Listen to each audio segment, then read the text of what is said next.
Black billionaire girl's seat. Stolen by white passenger. Seconds later. Flight gets grounded. You're in my seat. Zara Williams's voice cuts through the first-class cabin of Flight 1247 like a blade. Clean, direct, certain. The white man in seat 2A doesn't look up from his phone, doesn't acknowledge her presence, doesn't even blink. No kid. I'm not. Derek Hamilton's dismissal sounds practiced automatic, but sweat beads on his forehead despite the cabin's cool air conditioning. His hands shake as he grips his phone, the tremor betraying everything. The desperate gamble he's taking, the lies he's about to tell, the assumptions he's betting will work in his favor. The Boeing 777 sits motionless on the LAX tarmac engines, humming with restrained power. Morning sunlight streams through oval windows, illuminating leather seats that smell like expensive possibilities. It's 6:45 a.m. on what should be a routine Tuesday flight to New York, but the air itself feels charged with tension. The cabin's gentle hum mingles with sounds of hurried passengers stowing luggage, flight attendants checking seatbelts, ground crews shouting instructions outside. But in this moment, in this specific row, time seems suspended. Zara stands perfectly still in the narrow aisle, her small frame blocking the flow of boarding passengers. At 11 years old, she appears unremarkable to most adults who glance her way. Average height, neat cornrows pulled back with a simple elastic band, modest black sweater and dark jeans that could belong to any middle-class child traveling with family. But there's something about her stillness that draws attention, not fidgeting, not looking around nervously, not seeking adult help, just waiting, like she's done this before. Nothing about her appearance screams wealth or power, which is exactly how she prefers it. My boarding pass says Seat 2A, she states simply, her voice steady, despite the familiar knot forming in her stomach. That tight feeling she gets when adults look at her and make instant decisions about who she is and what she deserves. Derek finally glances up from his phone screen, his eyes taking in Zara with the same dismissive assessment he'd give a street vendor or parking attendant. He's 48 years old, salt and pepper hair styled to hide thinning spots, expensive Italian suit that can't quite conceal the stress lines carved around his eyes like battle scars. His briefcase sits open beside him, real estate contracts scattered across the tray table. Documents that once represented millions in commissions, prestigious clients, a reputation built over 20 years in Los Angeles luxury markets. Now they're just paper reminders of everything he's lost in the past 6 months. Derek studies Zara for a long moment, his mind calculating odds like a gambler at a poker table. A black child, traveling alone, claiming a first-class seat that costs more than some people's rent. In his worldview, shaped by decades of privilege and assumption, the math seems simple. Adults trump children. Confidence trumps truth, and white trumps everything else. At least, that's what he's betting his remaining reputation on. Look. Sweetie Derek, says his voice dripping with the kind of condescension that makes nearby passengers unconsciously cringe.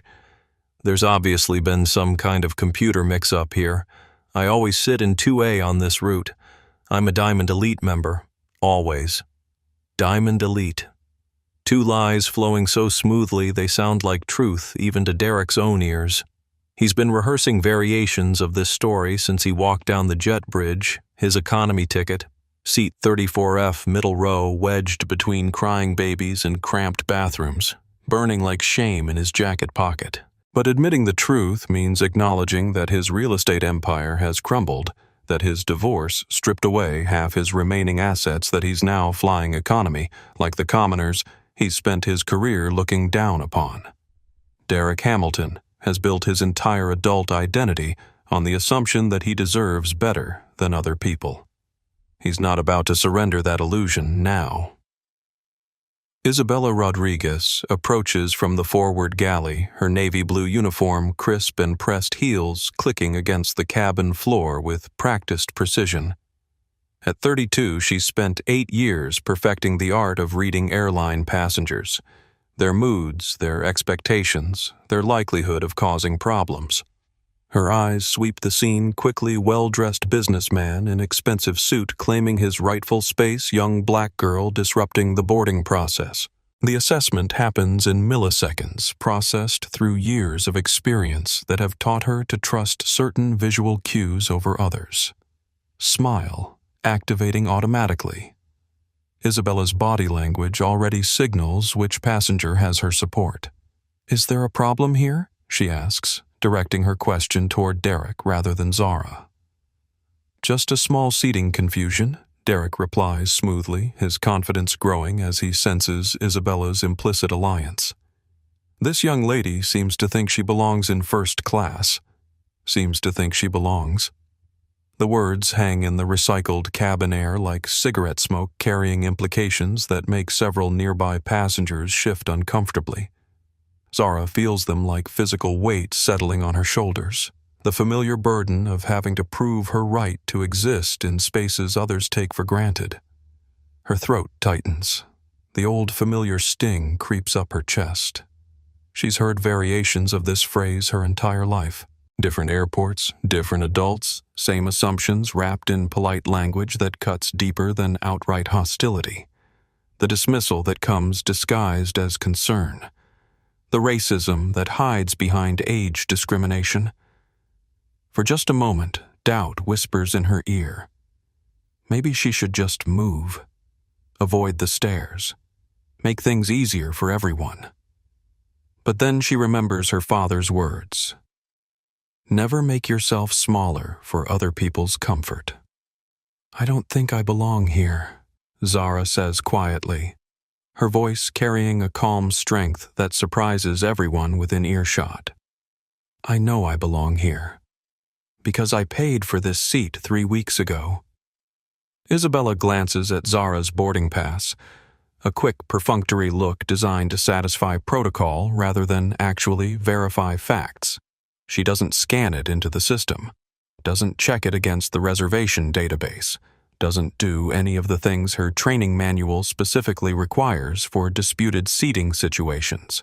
Instead, she makes calculations based on appearances, assumptions, and 8 years of experience that have taught her to trust confident adults over uncertain children, especially when those adults look like they belong in first-class cabins, and those children don't match her mental image of business-class passengers.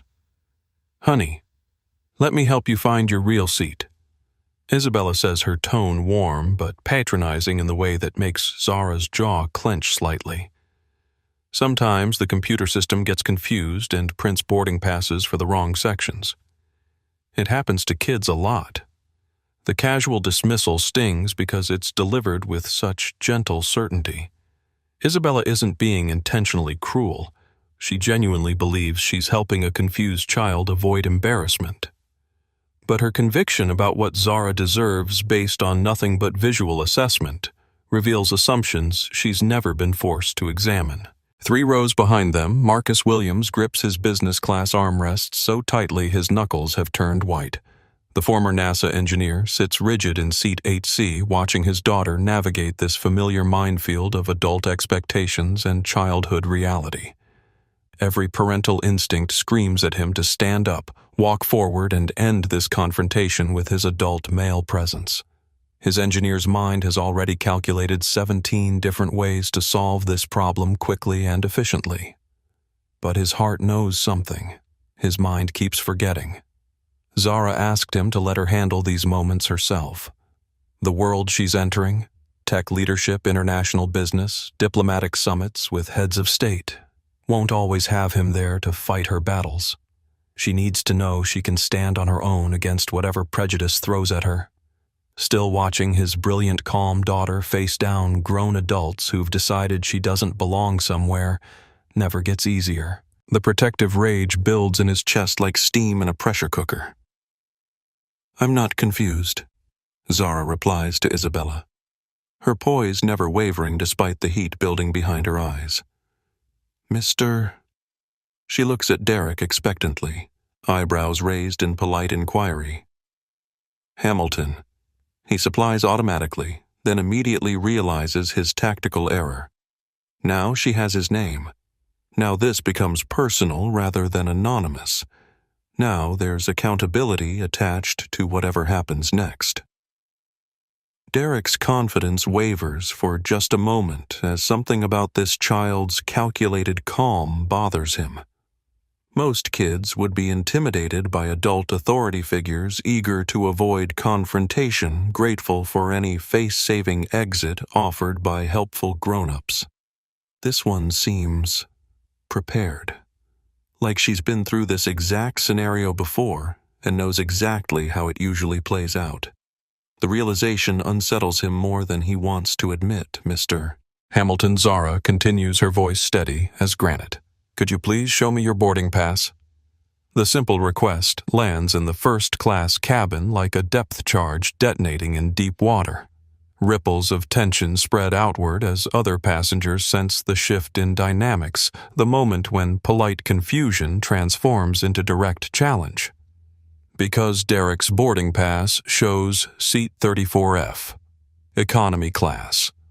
Row 34 middle seat, wedged between strangers and screaming infants and the constant queue for airplane bathrooms. No upgrades, no frequent flyer benefits, no legitimate claim to the leather seat he's currently occupying like a throne. Just the cold documented reality of a man whose business has failed so completely he can't afford the lifestyle he's spent decades pretending represents his natural birthright. I don't need to show you anything. Derek snaps his carefully constructed mask of reasonable authority, cracking like ice under sudden pressure. The harshness in his voice draws immediate attention from surrounding passengers. A businessman across the aisle lowers his Wall Street Journal. An elderly couple near the window stops their whispered conversation about connecting flights. Dr. Elena Vasquez, seated in 3C with education policy research spread across her tray table, looks up with the sharp curiosity of someone who recognizes power dynamics shifting in real time. Isabella watches this exchange with mounting discomfort, her 8 years of experience telling her something is going very wrong with what should be a simple passenger management situation. Usually these things resolve quickly when adult authority asserts itself over childhood confusion. But this child isn't acting confused, and this adult is acting increasingly defensive rather than reasonably helpful. The script she's used successfully hundreds of times before seems to be failing in some fundamental way she doesn't understand. Let me call my supervisor. Isabella decides, reaching for her communication headset with fingers that tremble slightly. Sarah Mitchell approaches from the rear galley, her 24-year-old energy radiating nervous tension as she surveys the developing situation. With only 6 months of flight attendant experience, she still takes all her cues from senior staff about how to handle difficult passengers and unusual circumstances. Her eager-to-please demeanor immediately aligns with Isabella's apparent assessment of the situation. "What's the problem back here?" Sarah asks quietly, her voice carrying just far enough to be overheard by passengers who are now openly watching the confrontation unfold. "Seating issue," Isabella explains in hushed professional tones. "Child got confused about her seat assignment. Computer error, probably. The child. Not Miss Williams. Not our passenger. Not even the girl. The child." As if Zara's age automatically negates her customer status, her right to the service she's purchased her basic human worth in airline hierarchy. Derek watches this exchange with growing confidence mixed with growing desperation. The flight crew is clearly on his side, but their support is based on assumptions that won't survive actual scrutiny of boarding passes and reservation systems. His heart pounds as he realizes he's committed to a path that leads either to complete victory or total humiliation, with no middle ground available. But the part of him that once built a successful business, that once earned genuine respect through actual achievement, knows with absolute certainty that what he's doing is wrong, has always been wrong, will always be wrong regardless of how this particular confrontation ends. The knowledge sits in his stomach like a stone he can't digest. He spreads his work materials across the tray table, with theatrical authority claiming the space around seat 2A like a flag planted on conquered territory. Legal documents, property listings, business cards, the props of success arranged to project competence and belonging. But his hands continue trembling as he shuffles papers that represent a real estate empire crumbling faster than he can rebuild it. Every contract in that briefcase is either canceled, disputed, or desperately behind schedule. His reputation in Los Angeles is so damaged that former clients cross streets to avoid awkward conversations. This airplane seat was supposed to be his salvation, the image of continued success that might convince his last remaining potential investor that Derek Hamilton was still a player worth backing in the luxury real estate market. Instead, it's becoming the stage for his final, complete destruction. Dr. Elena Vasquez adjusts her reading glasses and studies the unfolding confrontation with growing fascination. As an education policy expert who has spent 20 years working with gifted children from diverse backgrounds, something about this composed young woman triggers deep recognition.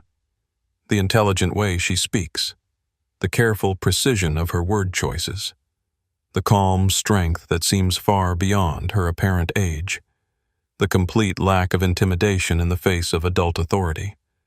Something bothers her about how this situation is developing, but she can't immediately identify what. So she stays silent, taking mental notes about power dynamics and unconscious bias patterns that will probably end up in her next research paper. Kevin Taylor appears within 2 minutes of Isabella's call, his supervisor stripes, and 12 years of company experience radiating practiced competence. At 38, he's built a reputation for resolving passenger conflicts quickly and quietly, keeping flights on schedule and customer complaints to a minimum. He takes in the scene with automatic efficiency, expensive businessman defending his legitimate space, young black girl, creating operational delays, experienced flight crew seeking backup to maintain order and schedule adherence. His assessment happens instantaneously, processed through years of training that have taught him to prioritize certain passenger types over others, to trust visual cues about who belongs where to resolve conflicts in favor of whoever seems most likely to generate corporate complaints if dissatisfied. The judgment is immediate, automatic, and completely wrong. What seems to be the problem here, Kevin asks, directing his question exclusively toward Derek, rather than acknowledging Zara's presence in any meaningful way. Simple computer error. Derek lies with growing fluency, his voice gaining strength from Kevin's implicit support and the sense that airline authority is aligning behind his version of events. I've been upgraded to first class due to my Diamond Elite status, but somehow this child received a boarding pass for my assigned seat. The deception has evolved and expanded, now fed by desperation and audience validation. Not just claiming the seat, but inventing an upgrade that never existed, a status he's never earned, a computer glitch that conveniently explains away the inconvenient presence of a black child in premium seating. Each lie builds on the previous one, creating an elaborate fictional structure that requires constant maintenance, but feels increasingly real to Derek as he tells it. I see Kevin nods with the satisfied certainty of a man whose worldview has been confirmed rather than challenged. Adults belong in first class. Children get confused about airline procedures. Simple problems have simple solutions when you trust your experience over contradictory evidence. Miss Kevin addresses Zara with the patronizing tone adults reserve for children who need gentle correction and guidance back to their proper place. We'll get you sorted into a nice seat in the main cabin. No charge for any inconvenience this computer error might have caused. Please scan both boarding passes. Zara requests her voice carrying a slight edge for the first time since this confrontation began. The careful control is starting to crack slightly as the familiar pain of dismissal seeps through her defenses. It will take 30 seconds to verify the actual facts. The logic is unassailable.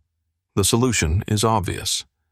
Scan 2 pieces of paper, check them against the computer system. Resolve the dispute with documentation rather than assumption. Any reasonable person would immediately see this as the fastest, fairest way forward. But Kevin has already chosen his narrative, already decided who belongs where, based on appearances and expectations that run deeper than conscious thought. He's committed to supporting Derek's version of events, regardless of what the actual evidence might reveal. "We don't need to verify our passengers' integrity," Kevin says with firm conviction, his voice carrying the weight of company policy and unquestionable adult authority. "We trust our frequent flyers. We need to resolve this situation quickly so we can complete our departure preparations and maintain our schedule." Zara's chest tightens as the familiar pattern plays out exactly as she knew it would. She's felt this before. Adults deciding her worth before knowing her story, dismissing her voice before hearing her words, choosing comfortable assumptions over inconvenient facts. The casual dismissal, the automatic support for whoever looks like they belong, the refusal to examine evidence that might challenge preconceived notions about who deserves what. But she breathes steady and deep the way her father taught her during their practice sessions for difficult meetings. Calm is control. Control is power. Power comes from within, not from other people's approval or recognition. Young Lady Kevin continues his tone, taking on a warning quality that makes several nearby passengers shift uncomfortably in their seats. "I need you to move to the main cabin immediately so we can complete our boarding process and depart on time. The threat is implicit but unmistakable. Comply with adult authority or face escalating consequences. This is how the system works.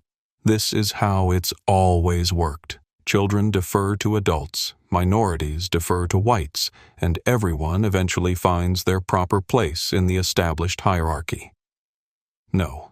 The word drops into the cabin like a stone through glass, shattering decades of assumption about how these situations always end.